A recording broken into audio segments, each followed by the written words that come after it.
So you guys know of my quest, my personal quest to become the most feared Locust pilot in the Inner Sphere, on the internet, on YouTube, in Battletech.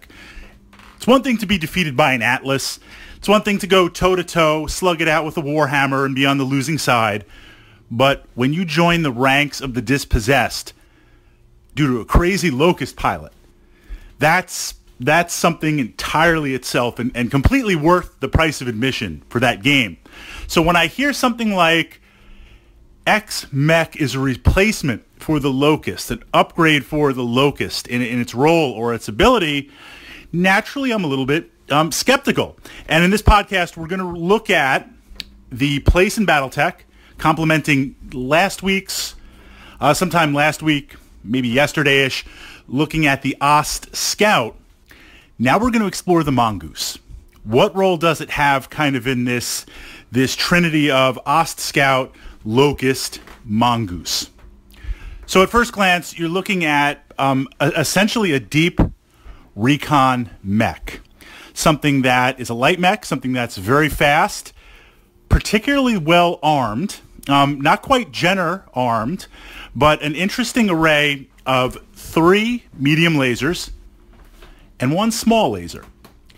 Some decent redundancy, some decent range, and in terms of matrix of tonnage, battle value, heat, and damage, I think we can agree. I'll put it out there. Medium laser is king. Often what we see on a lot of light mechs, and a general all-purpose light mech. Certainly there are things like the Panther, which is specialized to hunting light mechs, but an all-around light recon mech scout often has one type of primary weapon, usually a medium laser, for the reason of damage, range, and tonnage, and 1 or 2 lighter kind of backup weapons. Maybe some machine guns, maybe 1 LRM-5, maybe an SRM, smaller pack on there.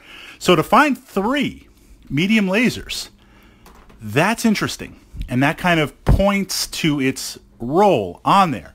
But now we take it a step further. The active probe, and what place or what potential does this have in the game? Now, ideally, to utilize the Mongoose, we need to be playing a specific mission type. Hidden assets, hidden mechs, hidden vehicles, hidden objective points. The ability to kind of run around with the Mongoose and within 4 hexes reveal these hidden units is pretty key. Makes it a deep recon unit, but also, in my opinion, a good, not brawler, I won't quite say assassin, more like an opportunist, a quick hit and run, fade and run, very, very Highland way on there. And this is where the this is where the small laser comes into play. Because at first thought, I'm looking and saying, well, a small laser, when am I ever going to use that? Usually my experience with small lasers and machine guns where you got to be point blank, machine guns against infantry or trying to score some extra motive hits on vehicles, completely different. But I find if you're sitting there, unless you're a Locust and you're attacking all out, if you're firing your machine guns at a mech or your small lasers, we've got problems. Things have gone tactically wrong. That laser on an awesome mech, if you're firing that, things have gone wrong. Or quite frankly, you better have all your arms blown off and your PPCs destroyed and you took a sensor hit and that's all you had. I had that in a game. Being very aggressive with my awesome battle club gets blown off, right arm gets blown off, engine hit, left torso PPC out. I'm bleeding so much heat I can't even fire the primary PPC. Take a headshot, confirm crit, take that sensor hit. So now even shooting before I even move, I'm like hitting on 8s. All I have is essentially a small laser, and I'm blasting away with it. I was kicking too. I was kicking away, but generally, in my experience, if you're firing that small laser, unless as a primary weapon, that's a problem. Unless you're stock charger on there. So, how do we use? Yes, you can run around as any light mech and recon. You can try and work your way up the flank and then attack rear armor, which is pretty decent. It's got some bite, similar to the Jenner, which has the speed and then the 4 lasers and the SRM pack to attack rear armor. That can't be ignored. Usually that's the role of dedicated medium mechs that can do that. So certainly the Mongoose has got the speed, the tech, the tools, and the talent to run up the flank and do that, compared to, say, a Locust, a Wasp, or a Stinger. Can do that also, but less effective. But where it really shines is specific build where if you have some long-range missile assets, and this could be dedicated LRM carriers, they get pricey. I'm going to let you guys work out the battle value. But some sort of redundancy, maybe an Archer as a primary mech, so you got the 220s, and a couple of just hovers. They're battle value, point-wise, the most efficient way to get LRMs down on the table, plus you have mobility to get out of there if things get really bad. But a nice little fire base.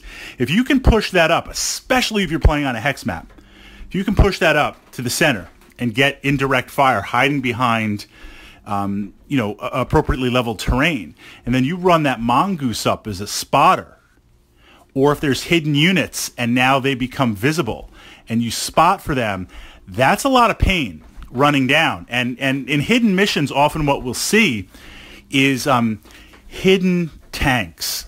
Really, really short-range, devastating tanks. The Antaros, is that the one with like 20 medium lasers, something obscene? Insane. That tank loves to just wait. Throw some camo nets over it, park it in a garage, put it in a building. It hangs out, and if it gets the jump on you, even if you're a heavy mech, you're in a lot of pain. You are in a lot of trouble. So the ability to just force the assets of your opponent based on one crazy light mech running around, that's big. That's interesting. But back to the Mongoose being a little more aggressive and direct. The 3 lasers, the 3 mediums, and the small means if you can identify on average. Now, you're not hiding out in the open. There's some rules depending on how you're playing where you can effectively hide. And on most hex maps, there are clusters of forest, but it's not like the whole map is a forest on there. So you kind of have an idea, based on mission, based on what's going on, you kind of have an idea of most possibilities where your opponent's going to hide. You run by there, hit them with the probe, and they appear, they're now 1, 2, 3 hexes away, well within the range in order to detect, well within range of all those lasers.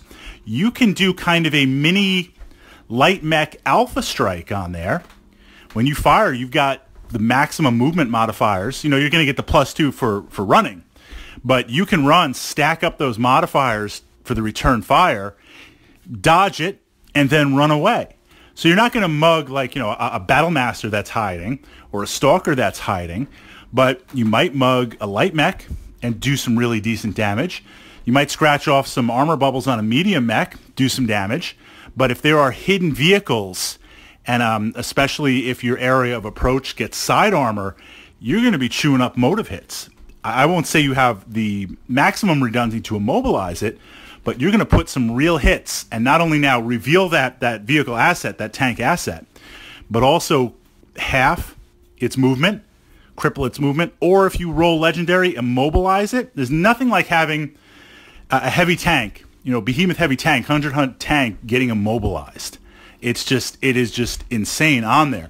So the Mongoose, I think, in terms of light mechs, has a lot of wild card potential on the table. It's geared up towards a specific mission, hide and seek mission or a peekaboo mission, and if you can play that and you're playing that, that's great. But it has roles also outside of that, quite effective for the weight class and the battle value on it.